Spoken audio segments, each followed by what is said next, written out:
بسم اللہ الرحمن الرحیم۔ السلام علیکم۔ خدا بخش گاؤں کی مسجد میں امام تھا۔ وہیں اس نے ایک مدرسہ بھی کھول رکھا تھا جہاں دن میں چھوٹے چھوٹے بچے اس سے قرآن پاک پڑھنے آتے تھے اور رات کو لوگ دین کی باتیں سیکھنے آتے تھے۔ اسی طرح وہ اپنے رزق روزی سے بے نیاز قناعت کی زندگی گزار رہا تھا۔ وہ مالدار نہیں تھا مگر اس کے چاروں بچے اور بیوی اچھی زندگی گزار رہے تھے۔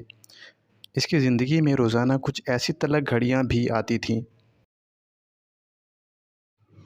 کہ زندگی سے بیزار ہو جاتا تھا۔ جب بچے سو جاتے اور آنے والوں کا سلسلہ ختم ہو جاتا تو وہ اور اس کی بیوی آپس میں باتیں کیا کرتے۔ کچھ دیر نہ گزری تھی کہ اس کی بیوی غربت کا رونا رونے لگتی۔ خدا بخش سے روز کہتی، گاؤں میں آپ سے کم علم رکھنے والے اچھی زندگی گزار رہے ہیں اور عزت سے زندگی بسر کر رہے ہیں، غربت کے اسیر ہیں۔ خدا بخش سوچنے لگتا کہ کیا ایسی کوئی صورت ہو سکتی ہے کہ میں مسجد مدرسہ کو چھوڑ کر ذمہ داری کرنے لگوں اور ذمہ داروں کی طرح عیش کی زندگی بسر کرنے لگوں، اور اکثر بیوی سے ایسی باتیں کرتا مگر پھر بھی خاموش دیر ہو جاتا۔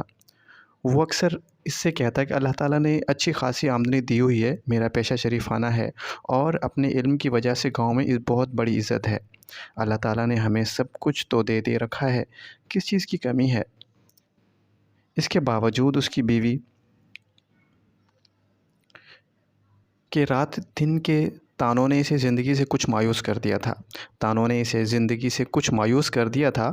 وہ تمنا کرنے لگتا، کاش اللہ تعالیٰ اس کے لیے آسمان سے سونا برسا دے تاکہ وہ بھی زمینوں اور باغات کا مالک بن جائے۔ وہ سوچنے لگی، آج مجھے سب سے پہلے شہر جا کر اپنے لیے اچھے سے کپڑے لانے چاہیے۔ جو کچھ روپیہ تھا وہ لے کر شہر کی طرف چل پڑی۔ جب خدا بخش سو کر اٹھا تو دیکھا کہ بیوی کا کچھ پتہ نہیں ہے۔ گھر کا نہ کونا چھان مارا مگر وہ نہ ملی۔ وہ سوچنے لگا کہ بیوی تو ہاتھ سے گئی۔ وہ سمجھ گیا کہ رات کی دعا کی وجہ سے سب کچھ ہوا، مگر وہ یہ بھی جانتا تھا کہ اس کی بیوی بڑی پاک دامن ہے، کبھی غلط قدم نہیں اٹھا سکتی۔ پھر بھی وہ سخت حیران تھا کہ یہ ہوا کیا، بیوی کہاں گئی اور کیوں گئی؟ خدا بخش کا دل بے چین تھا۔ وہ سب کچھ چھوڑ کر ایک کتاب اٹھا کر پڑھنے لگا۔ آنسوؤں کی بارش سے اسے کچھ دکھائی نہ دیا۔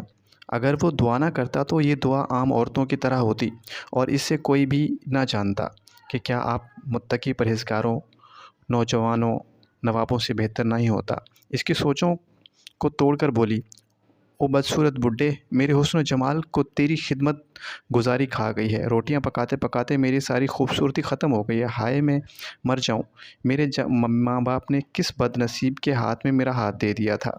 خدا بخش نے دیکھا کہ بیوی کے حسن و جمال کے ساتھ زبان بھی تیز ہو گئی ہے، جو کبھی نہ تھی۔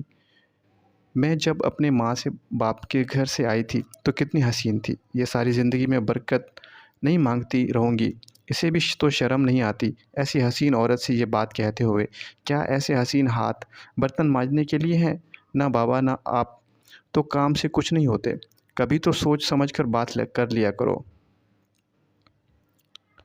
عمر بیوقوف رہے گا، ساری زندگی میں ایک دن خوشی کا آیا تو وہ بھی تم نے چین سے نہیں جینے دیا۔ اسی طرح کی باتیں کرنے کا تو کچھ خیال کر لیا کرو، میرا ہر وقت بک بک کرتا رہتا ہے۔ خدا بخش میں جب بیوی کی یہ باتیں سنی تو وہ بولا کہ بیوی تو ہاتھ سے گئی کہ کسی نے سچ کہا ہے کہ عورت کی ذات سے بے وفائی ہوتی ہے، خدا کے سوا اس کے علاوہ کوئی رشتہ نہ تھا۔ دریا کے کنارے جنگل کی طرف جانے اور دوسری گولی آسمان کی طرف اچھالے اور یہ دعا کرے کہ اس کی سرکش بیوی گائے بن جائے۔ دوسرے دن اس نے شیشے کی گولی آسمان کی طرف اچھال کر دعا کی کہ میری بیوی گائے بن جائے۔ دعا کر کے وہ گھر واپس آیا تو گھر میں سکون تھا۔ بیوی خاموشی سے بستر پر لیٹی ہوئی تھی کہ اچانک اسے نیند آ گئی۔ صبح ہوئی تو وہ سب سے پہلے اٹھا، بیوی کی طرف دیکھا تو اس کا چہرہ گائے کے جیسا بنا ہوا تھا۔